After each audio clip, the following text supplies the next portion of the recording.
Esbastika Donostian, Euskal Abertzaleen ikur, gaur egun, batzuei begiko mina egiten digun arren, beste batzuei ez, bistan da, 20. mendearen hasieran naziek erabili zuten esbastika mundu osoan zehar zabaldu zen, oparotasunaren ikurraren forman. Euskal Herriko abertzaleek ere erabili zuten, Euskaldunon eguzkiaren ikurra zelakoan.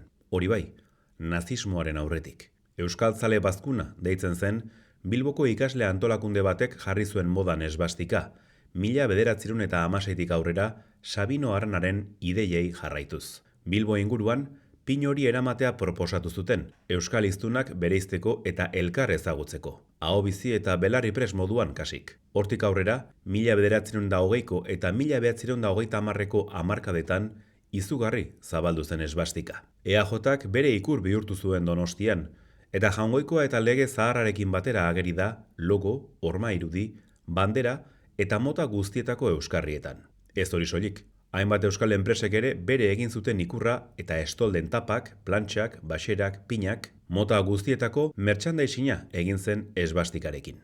1934tik 36ra desagertu zen esbastikaren erabilera Euskal Herritik, noski, nazien eraginagatik. Eta orduan ordezkatu zen, ordura arte ia ezezaguna zen ikur batengatik. Hori da, lauburuagatik. Gehiago jakin nahi baduzu, egin atzera begira.